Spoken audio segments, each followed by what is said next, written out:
Olá, como vão todos, como vão todas? Estamos aqui mais uma vez com o nosso programa Dois Pontos, uma iniciativa do portal repórternordeste.com.br.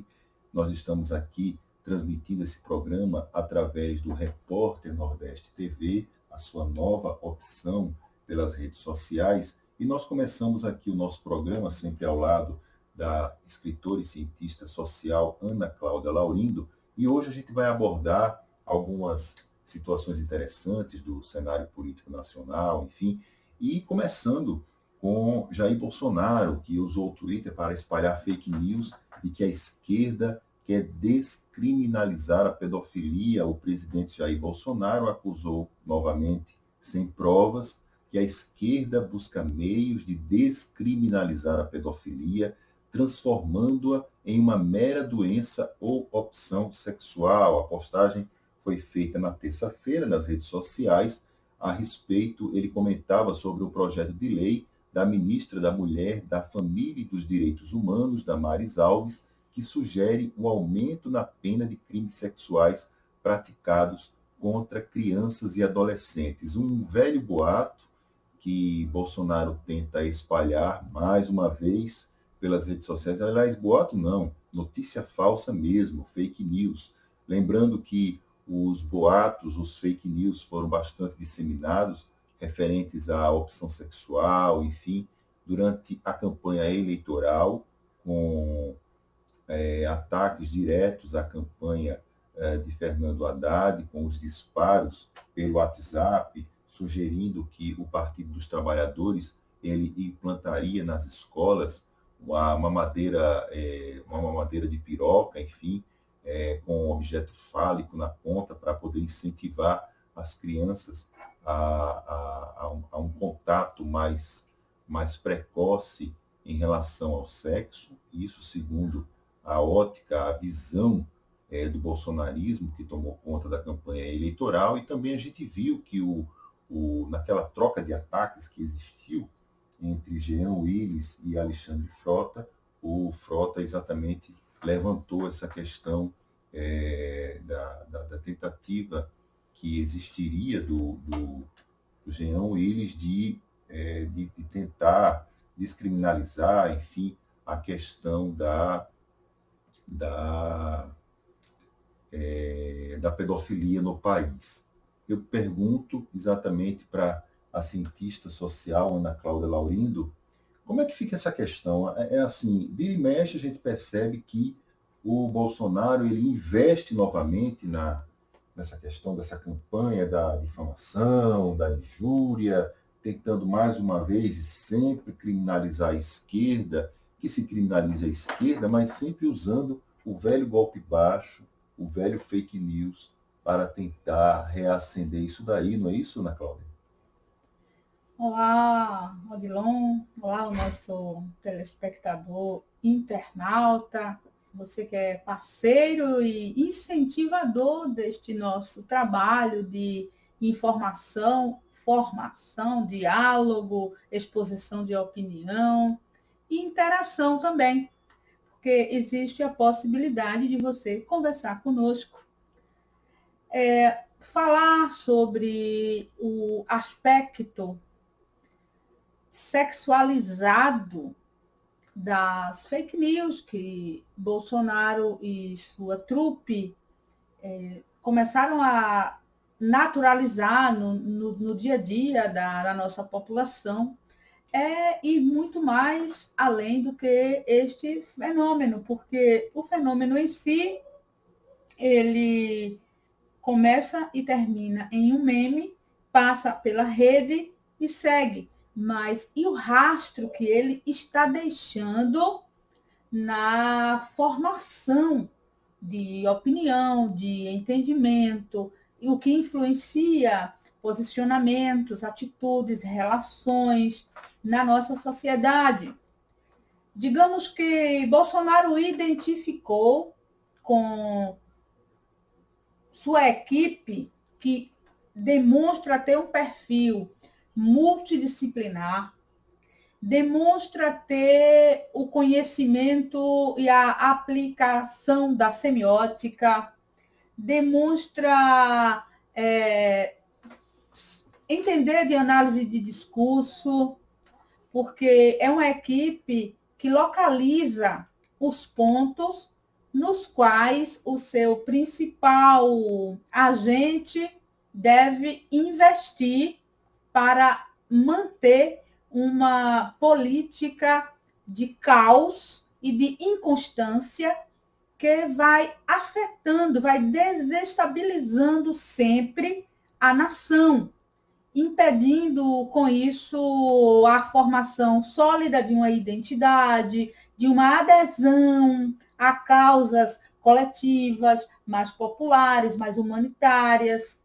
Então, nós não temos apenas uma figura leviana, nós não temos apenas um celerado que abre a boca e diz bobagem, nós temos a execução, sim, de um projeto de poder que também passa por essa margem deixada de lado, muitas vezes, pelas figuras mais arrojadas da esquerda, que costuma focar em um discurso mais acadêmico, costuma fazer o elogio da politização, da alta politização, e foi deixando de lado o populacho, foi deixando de lado o comum.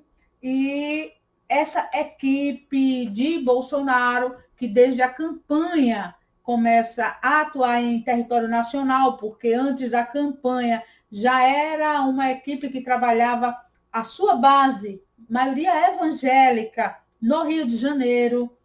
Tudo isso é um processo de maquinaria, sim, de engenharia da comunicação que vem sendo posto em prática. Então, Bolsonaro, ele consegue transformar todos os aspectos da sexualidade humana, seja na sua normalidade, na sua heteronormatividade, seja na discrepância das ações infratoras, como no caso a pedofilia. E ainda vai mais além, Bolsonaro elenca fetiches sexuais bizarros.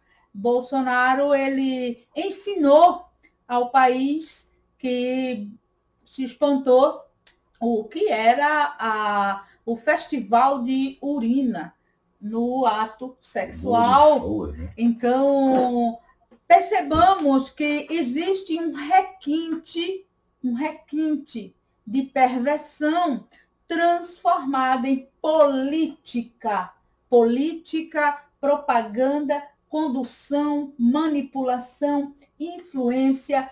Não é à toa que tudo isso ocorre.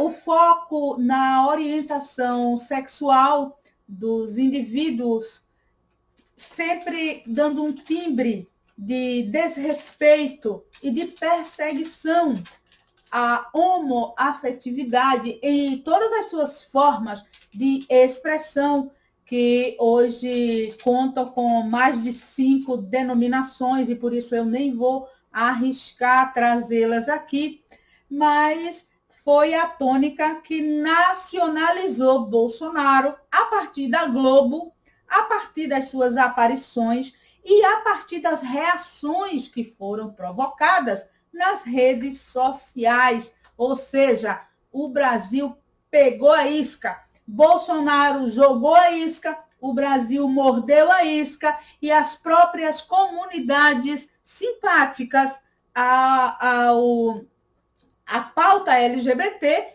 ela nacionalizou Bolsonaro através do seu contra-argumento, porque nós ainda temos um movimento social extremamente ingênuo que atua no Brasil surfando nas ondas da liberalidade.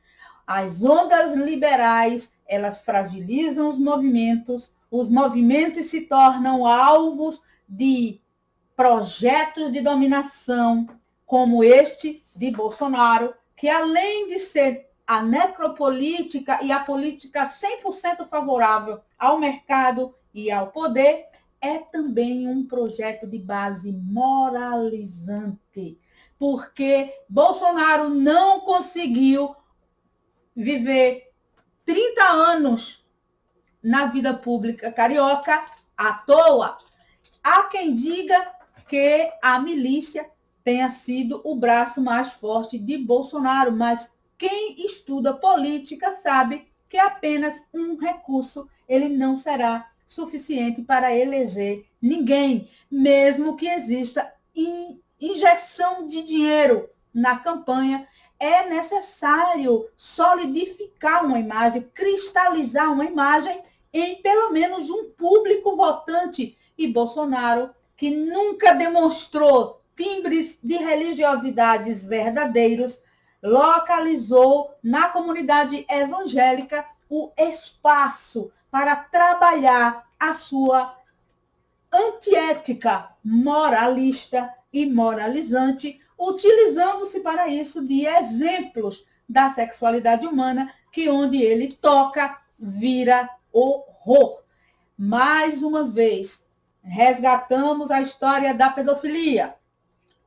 Cansado da artilharia pesada contra Jean Willis, que, apesar de ter se tornado alvo constante de seus ataques, conseguiu ter uma base de reação política muito interessante, que, inclusive, o reelegeu, vindo depois a abdicar daquele cargo por questões que nós já conhecemos e para viver em paz, como todo ser humano merece e tem o direito de escolher. Se ele pôde, ele fez. Mas como Bolsonaro cansou essa artilharia em Jean por conta da sua homossexualidade assumida e bem vivida, sem tirar o direito de ninguém ser feliz, investiu a pedofilia como algo que causa muito espanto, medo, nojo na sociedade como um todo. Além dos evangélicos, todas as pessoas que se dizem normais, dentro da normalidade entendida como comportamento politicamente correto, ela rejeita a história da pedofilia. Mas a pedofilia, ela não é algo que apenas na palavra o indivíduo rejeita. Já existem estudos psicológicos que abordam a denúncia da pedofilia através de gestos, palavras, posturas e, por incrível que pareça, o público que cerca Jair Bolsonaro, ele tem como característica a sexualização precoce do corpo infantil.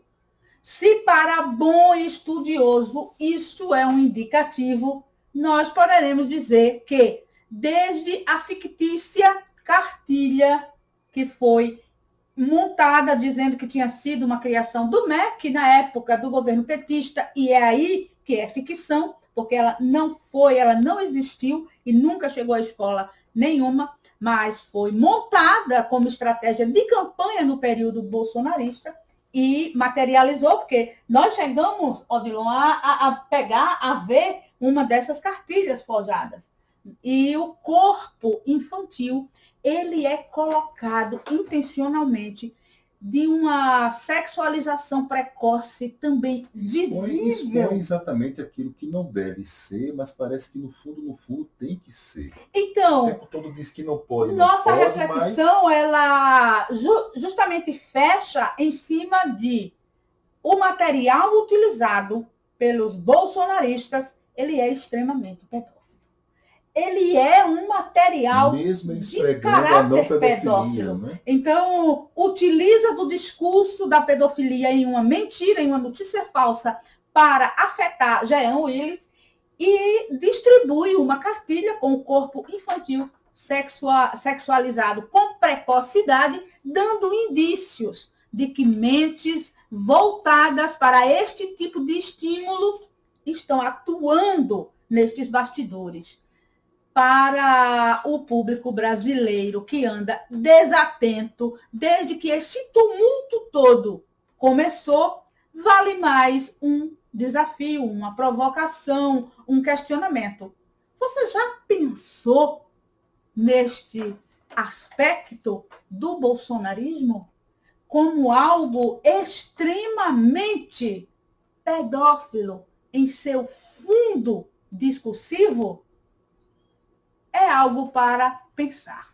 Tem alguns debates na internet se espalhando que fala, por exemplo, de que o debate inflamado sobre pedofilia favorece estupradores de crianças, exatamente do ponto de vista que é o contrário ao que você falou, Ana, que é exatamente esse falar o tempo inteiro contra a pedofilia, que acaba mostrando que há algumas intenções, digamos assim, mesmo, mesmo bem como é que eu poderia dizer, bem distantes, mas parece que existe exatamente o discurso contrário, contra a pedofilia, mas parece que exatamente se prega exatamente esse contrário, que é pela pedofilia. Né? Só complementando essa informação que eu tenho me atrapalhado antes de a Ana entrar, antes de eu pedir para que ela pudesse oferecer a opinião dela, só para poder esclarecer melhor, em 2017, o ex-deputado do PSOL, Jean Willis, foi acusado pelo atual deputado Alexandre Frota de defender a pedofilia. Ele chegou a processar o Frota pela acusação e, no final de 2018, a segunda Vara Federal de Osasco, na Grande São Paulo, condenou o ator por difamação e injúria. Durante as eleições de 2018, o então candidato à presidência pelo PT, Fernando Haddad, também foi alvo de boatos. Uma publicação que circulava nas redes sociais atribuía a ele a autoria do projeto de lei que descriminalizava a pedofilia. A proposta em questão era uma apresentada pelo então ex-presidente, ex-senador, então senador, né, José Sarney, e que está em 2012, e que estava sob a relatoria do senador Antônio Anastasia. Vale ressaltar que o texto não propunha a descriminalização da pedofilia. E Jair Bolsonaro, em seu tweet, ele fez um pacote e acusou a esquerda de tentar e ameaçar descriminalizar a pedofilia para alimentar a sensação de terror, a sensação de nojo em seu público, que continua sendo designado como pessoas que abriram mão da capacidade de pensar por si e de criticar e de analisar o plausível dentro das circunstâncias políticas. Tem uma outra informação interessante, e a gente continua um pouco nessa linha a respeito da pedofilia, é que o Ministério Público Federal pediu que uma deputada federal chamada Cris Tonieto, do Rio de Janeiro, do PSL, pediu que ela explique ao Ministério Público Federal a respeito de uma postagem que ela fez no Facebook, na qual relaciona a pedofilia ao movimento LGBT e à ideologia de gênero. Segundo a Procuradoria, a publicação gera preconceito e reforça estigmas, além de usar a expressão ideologia de gênero de modo a produzir pânico moral com o objetivo de obstaculizar o reconhecimento de direitos sexuais e equidade de gênero. Como nós já escrevemos várias vezes a respeito disso lá no portal repórternordeste.com.br durante um bom tempo, durante alguns anos, sempre eu venho escrevendo a respeito disso no nosso blog, no portal, de que a proposta da ideologia de gênero, enfim, que tem essa questão do fundo moral, existe essa discussão a respeito do conteúdo que é ensinado nas escolas, que incentiva a pedofilia, enfim, mas a principal proposta mesmo desse projeto da ideologia de gênero é proibir, é a censura, para que o professor ele seja impedido e criminalizado até, e levado para a prisão, se for preciso, se ele abordar a respeito de política, a respeito de sociedade em sala de aula. Lembrando também que esse conteúdo da ideologia de gênero se refere à questão religiosa, dizendo que o professor, supostamente, incentiva os alunos a serem ateus, etc.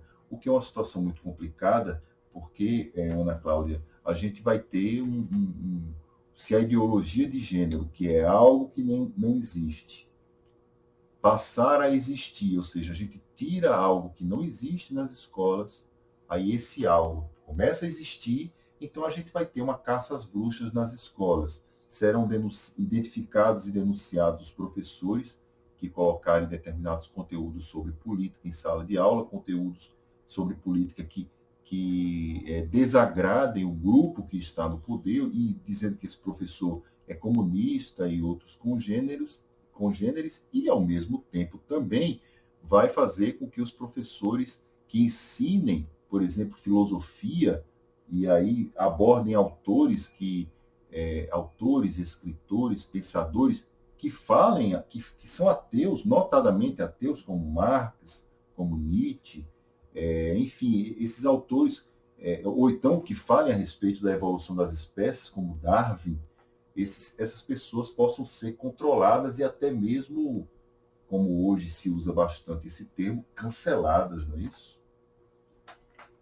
Essa discussão é muito grande, não é? É muito grande porque tudo o que este governo e este momento histórico apresenta como um ponto raivoso de incitação da emoção para além do pensamento, o moralismo como fundante da atitude, o emocional descontrolado, o medo, o desconhecimento, tudo isso aí exige reflexão maior. Nós não devemos entrar apenas no contra-argumento sem fazer análise, porque é analisando que nós vamos dominando o nosso próprio impulso de raiva, para não nos igualarmos nos debates a mera trocas de farpas. Nós precisamos compreender o que está na base desta política, qual é a intencionalidade discursiva. Inclusive, quando se fala que o professor ele não deve ou vai ser perseguido por falar de política. Nós sabemos que tudo em história humana é política. Política sobre interesses ou sob interesses diversificados. Por exemplo, os cursos de pedagogia, eles desmistificam bastante a denominação currículo. O que é currículo? Currículo é o conteúdo que foi separado, legitimado como necessário de ser visto, de ser estudado, de ser analisado. Então, a escola brasileira, no período correspondente ao que nós conhecemos como ditadura militar, por exemplo, ela tinha um currículo que era totalmente adaptado aos interesses dos militares. Cívica, né? Eu ainda tive a experiência nas bancas das séries iniciais com educação moral e cívica. E não que uma educação sobre civismo seja algo que mereça repúdio. Absolutamente. Inclusive, nós compreendemos o Brasil como um país que tem carência de verdadeiro civismo. Ou seja, aquele senso de pertença que leva os indivíduos a fazerem a defesa do seu território, o amor pela história do seu país. Isso é civismo na íntegra, isso é uma coisa muito interessante, muito boa. Porém, aquele currículo, ele apresentava a educação moral e cívica apenas como costumes que deveriam ser considerados para moldar atitudes, para educar, entre aspas, os alunos a não crítica, a não autonomia, um currículo de subserviência. Subserviência a dogmas, tradições que não podiam ser questionadas jamais. Eu também estudei OSPB e eu também estudei educação para o lar. Olha, educação para o lar. E isto era algo que separava o trabalho de homem e o trabalho de mulher. E a educação para o lar era algo que educava meninas para se tornarem donas de casa, mães e esposas. Apenas isso. Também nós tivemos as técnicas comerciais. Técnicas comerciais era um currículo que voltava principalmente nas escolas públicas para preparar os alunos para os trabalhos básicos em comércio. Ou seja, já existia uma expectativa de que aqueles alunos eles não iriam buscar profissões com níveis de qualificação melhor pago pelo mercado, mas estariam sempre nos patamares dos recebedores de salário mínimo para baixo, os comerciários, os indivíduos que estariam no comércio. Então, olha como isso tudo, que parece uma birra, é algo grande, é algo temeroso, é algo comprometedor, porque nós já entendemos que a educação ela é uma via de libertação de qualquer povo. O povo educado é o povo que conhece os seus direitos, que luta em defesa do ambiente porque se reconhece como beneficiário do ambiente. O povo que adquire conhecimento, ele se coloca frontalmente contra os abusos, contra as explorações. Exato. Então, se o foco da vida de uma nação ele se transfere totalmente para as questões morais, no sentido do moralismo mal intencionado, todas as pautas libertadoras, elas são deixadas de lado, e um currículo voltado para o cabresto desta nação, ele é colocado na íntegra. Então, ideologia de gênero foi uma sacada de mestre, que a bancada evangélica, ela desencadeou, viu que deu certo, porque é um público que se organiza, porque eles sabem que se sustentam independente de onde estejam. Inclusive, o lado dominante, ele já percebeu isso há muito tempo. Ele já percebeu que a coluna dominante, ela vai garantir o bem-estar de todos eles, onde quer que estejam, e até onde quer que pense. Eles podem se odiarem entre si, mas são fiéis ao projeto. E tem salvo esse projeto ao longo da história. Talvez seja um exemplo interessante que a luta do lado de cá nunca valorizou. E o personalismo, ele emerge muito mais na esquerda do que na direita, porque a direita ela tem logrado êxito justamente com o fortalecimento das colunas mestras. Então, ideologia de gênero se mostrou algo extremamente útil. Gente, analisa quantos deputados foram eleitos pelo PSL no rabo de cometa desse discurso. O indivíduo se apropriou do discurso da defesa da família, da condenação do professor. Quantos casos de escândalos de meros cidadãos que se aglutinavam, invadiam escolas, faziam auê, colocavam lá na mídia social e, de repente, se tornavam uma celebridade. Se tornar celebridade nesse contexto ficou muito fácil. Qualquer mal intencionado, sem senso nenhum de civilidade, nem de civilismo, nem de civismo, começou a se tornar figura pública. Figura pública através das espumas de ódio que escorriam pelos cantos das bocas, eram filmadas e, de repente, alguém que ninguém nunca tinha ouvido falar e nunca tinha prestado nenhum benefício público para o país, se torna uma pessoa conhecida nacionalmente, seja pelos que os exaltam, seja pelos que os combatem.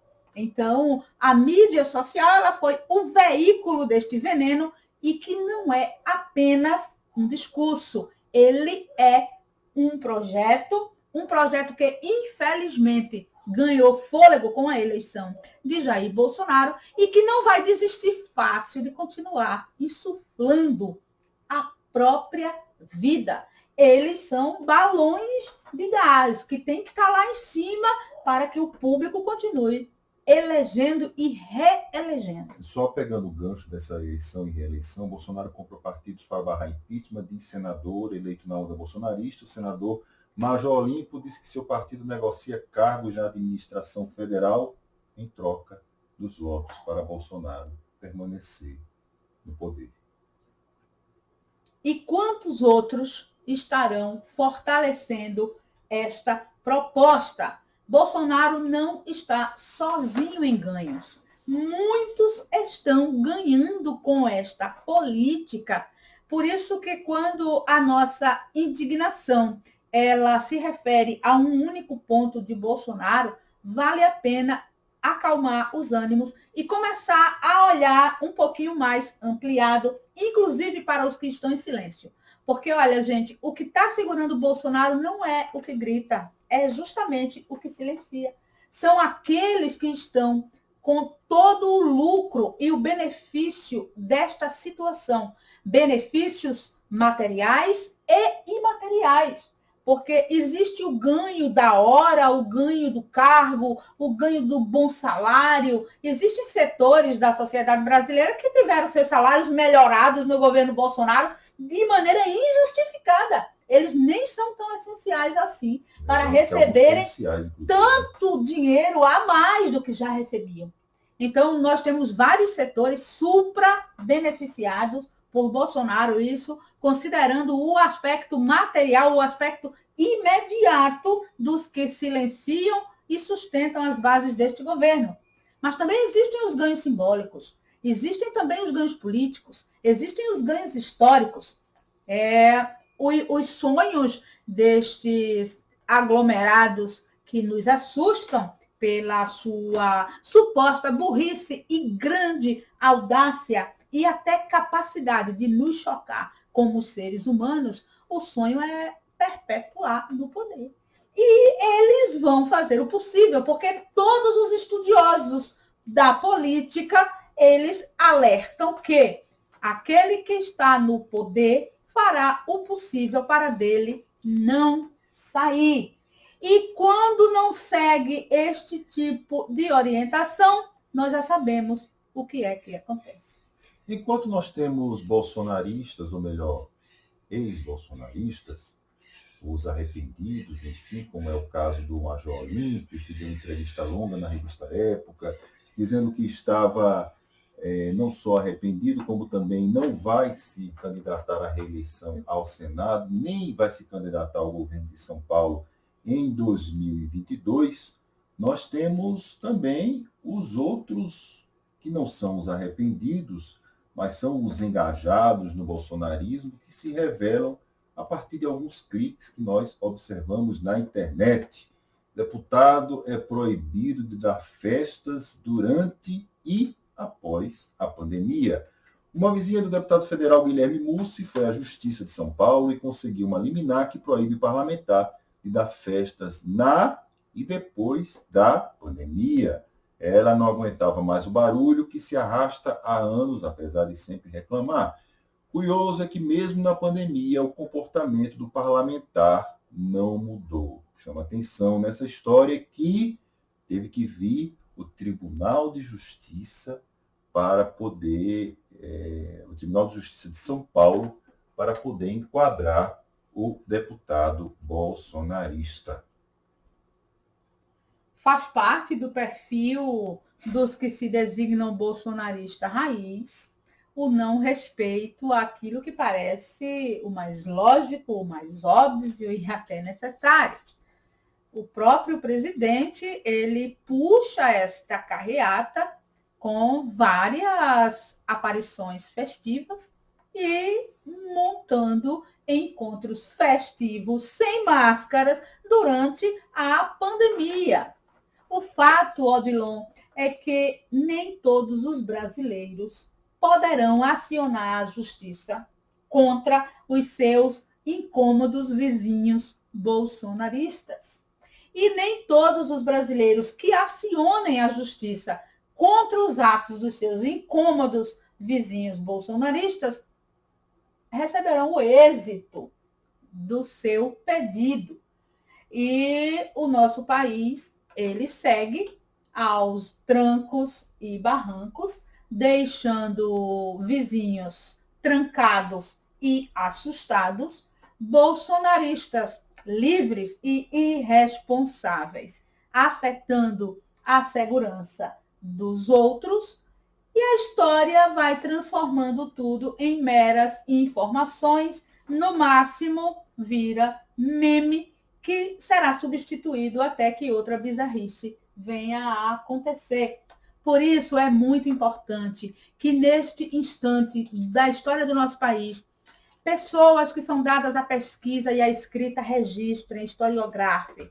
Quem consegue fazer vídeo, falar, que o faça. Fortalece o contraditório a esse contexto. Se você pode, de algum modo, com a sua audiência, se você pode compartilhar vozes que falam contra este contexto e em benefício da vida e da cidadania, como nós estamos fazendo com este canal no Repórter Nordeste TV, faz este gesto mínimo, porque se existe uma coisa que nós temos que admitir, é que o público bolsonarista, ele se apoia de uma maneira exemplar. Mesmo que o indivíduo esteja reproduzindo algo tão bizarro quanto o festival de urinas, eles estarão sempre defendendo, compartilhando as mentiras e mantendo o projeto no ar, em alta. Então, você que é um internauta de consciência, que tem gosto pela cidadania, que já não suporta os desmandos deste governo, então compartilha programas como o nosso, compartilha vozes como a nossa, porque o nosso propósito é justamente não deixar que estes pontos passem despercebidos pelas linhas da história e virem apenas um meme. É necessário que isso se transforme em registro, registro jornalístico, registro historiográfico, registro para a posteridade se envergonhar do que foi esse momento que nós agora estamos vivendo, mas que também depende de nossas reações ser superados. Vamos fortalecer este bloco de combate aos desmandos dos bolsonaristas. E do Bolsonaro? Olha, no Festival de Bizarrices que a gente observa no dia a dia no nosso país, apesar de a gente também observar, ver, acompanhar movimentos de reação, enfim, contra essa situação que nós estamos vivenciando, nós hoje vemos que o presidente do TSE, Luiz Roberto Barroso, decidiu excluir a biometria nas eleições deste ano. A decisão final não cabe ao ministro, ao presidente, mas sim aos outros ministros, ao colegiado do TSE. Para decidir excluir a biometria, médicos e técnicos consideraram 2 fatores.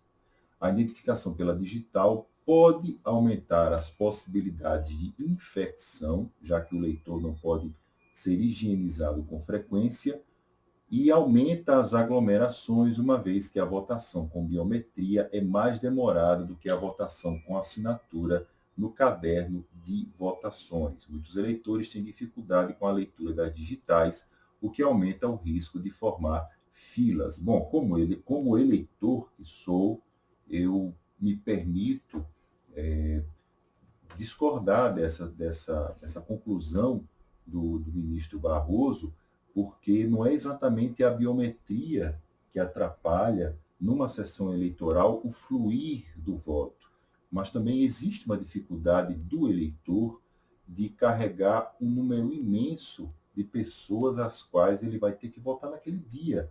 Por exemplo, se você tem uma eleição presidencial, essa eleição presidencial não é para escolher só o presidente. Você vai escolher o presidente, você vai escolher o deputado federal, você vai escolher o senador, que pode ser um ou dois, depende do ano da votação. Você vai escolher o governador, você vai escolher o deputado estadual.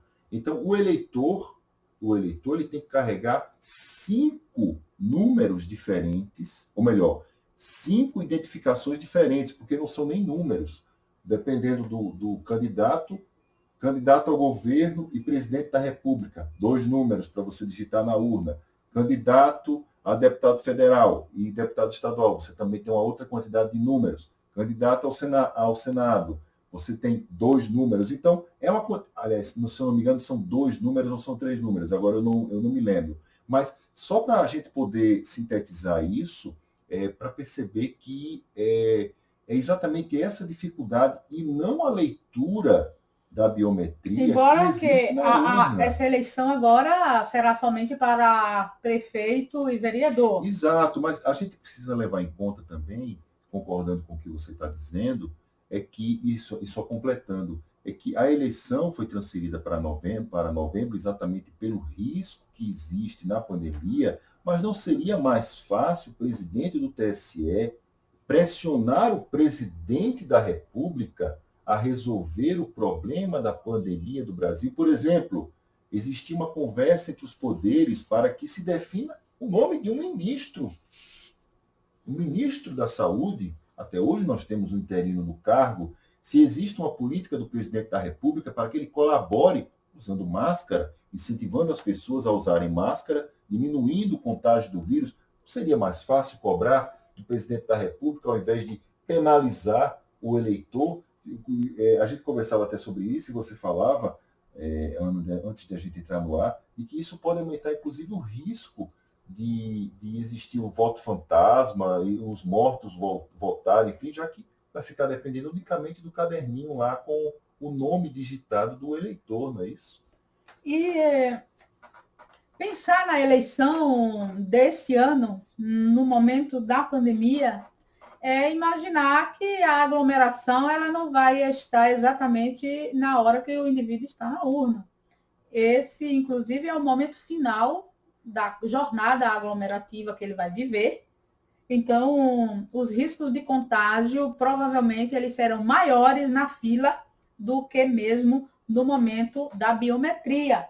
No uso da biometria, ficaria mais fácil um pote de álcool em gel e o indivíduo ir lá e colocar e fazer o seu movimento. Agora, e na fila?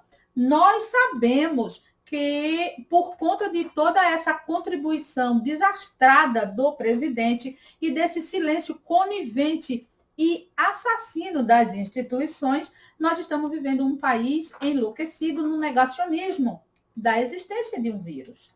Nós temos muita dificuldade em manter 1,5 metro de distância de alguém quando saímos de casa, porque as pessoas que não acreditam, elas não respeitam espaço.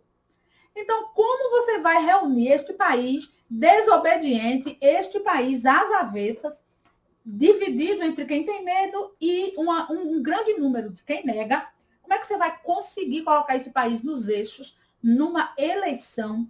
Nós sabemos as estruturas das sessões eleitorais no nosso país, escolas que abrem suas portas para receber centenas e milhares de pessoas ao mesmo tempo, no mesmo dia, com um intervalo fechado, de 8 da manhã às 17 horas. Nós temos um desconforto para votar, que é histórico e que ninguém nunca se importou em resolver. Então, nós juntamos agora situações como o negacionismo das pessoas, a desobediência, o desrespeito e uma deseducação assustadora também, e esse perfil crônico de sofrimento para votar, para eleger representantes.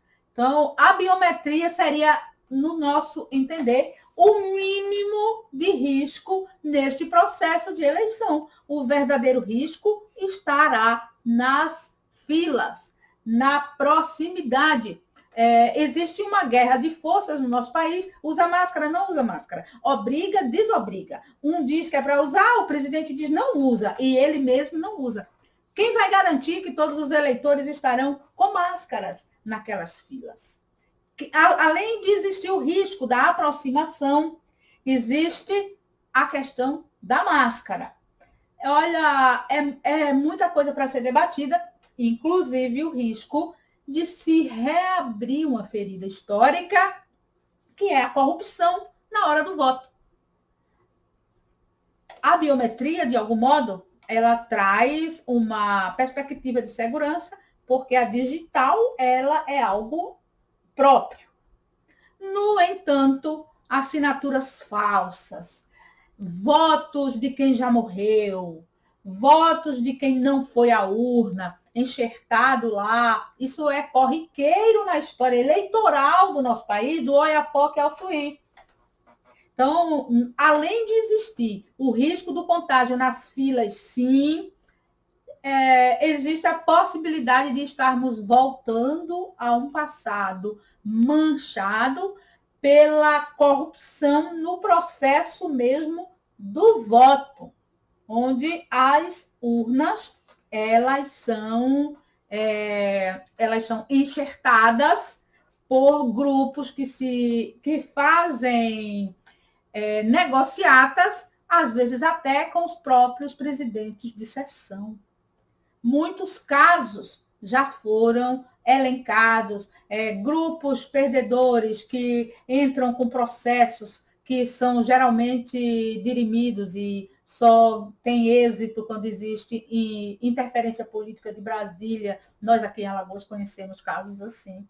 Então, a biometria, ela retirada da eleição, principalmente eleição para prefeito, porque, olha, os rincões brasileiros, eles conservam entre si características muito peculiares do processo colonizador pelo qual passou o nosso país e não consegue se libertar da mancha que ficou na mentalidade dos poderes locais. E agora eu estou falando daquele poder comezinho do prefeito e do vereador, que para se perpetuarem nos cargos, no cenário político, eles são capazes de fazer o inimaginável.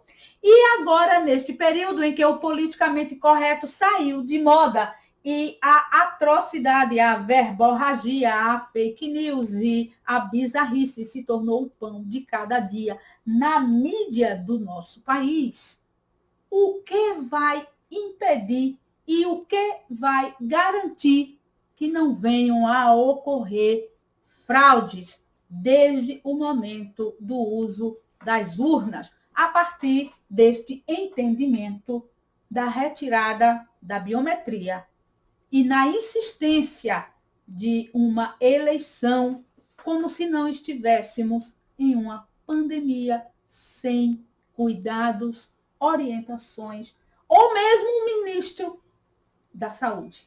Lembrando, gente, que as eleições foram adiadas no Brasil para o mês de novembro e ainda assim, se a gente for observar o índice de abstenção nas eleições passadas, os índices vêm sempre aumentando no decorrer do tempo, pela desilusão do brasileiro, pela dificuldade que existe no transporte para se votar, etc, etc, etc. Nós ainda vamos ter uma pandemia que, obviamente, muitas pessoas vão ficar temerosas em relação a se deslocar para o voto. E, às vezes, não é só uma pessoa de uma família que vai, mas é a família inteira que vai votar numa mesma sessão eleitoral ou em sessões eleitorais diferentes, onde a gente observa uma aglomeração que não é causada exatamente e unicamente pela questão da biometria. Existem outros fatores, talvez algumas regiões do país realmente enfrentem esse tipo de situação, enfrentem esse tipo de dificuldade do eleitor com a biometria, mas cá entre nós, esse não é o problema maior que existe numa sessão eleitoral que faz com que existam aquelas filas que a gente observa nas eleições, etc, etc. Talvez um debate, uma discussão mais profundos em relação a isso sejam necessários. Bom, eu queria agradecer, antes de tudo, a professora, cientista social, escritora Ana Cláudia Laurindo. Agradeço a você, amigo internauta, amigo e amiga internauta que nos acompanha aqui pelo Dois Pontos, uma iniciativa do portal repórternordeste.com.br, junto com a sua TV, Repórter Nordeste TV. Agradecido também ao Fernando por nos ajudar na coordenação dos nossos trabalhos. Agradecido aos amigos também e lembrando, curte, compartilhe as nossas postagens na Repórter Nordeste TV e nos acompanhe pelas redes sociais, enviando suas dicas, as suas críticas, as suas sugestões e, é claro, também, porque nós gostamos disso, somos humanos, os seus elogios.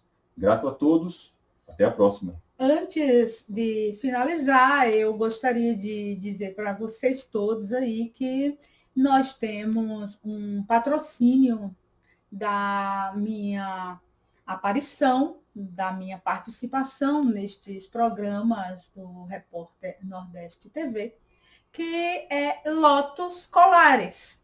Lotos Colares, hoje eu trago um exemplar aqui no meu pescoço e trarei outros ao longo dos programas. São colares exclusivos, com designers únicos, não tem um igual a esse. Eles são historicizados, cada um dos colares produzidos por Lotos Colares traz uma história, uma contextualização, desde o ato criador à simbologia. Este, por exemplo, ele se chama Harmonia do Caos e é um colar com uma mensagem LGBT contra a homofobia. E é exclusivo, lembrando? É exclusivo. Então, quer conhecer Lotos Colares? Vai lá no Instagram. Lotos Colares está no Instagram. Todos os seus colares exclusivos estão postos com suas histórias e suas numerações. Conhece, dá uma força para quem faz este país um lugar de gente digna. Até mais. Muito grato. Um abraço a todos.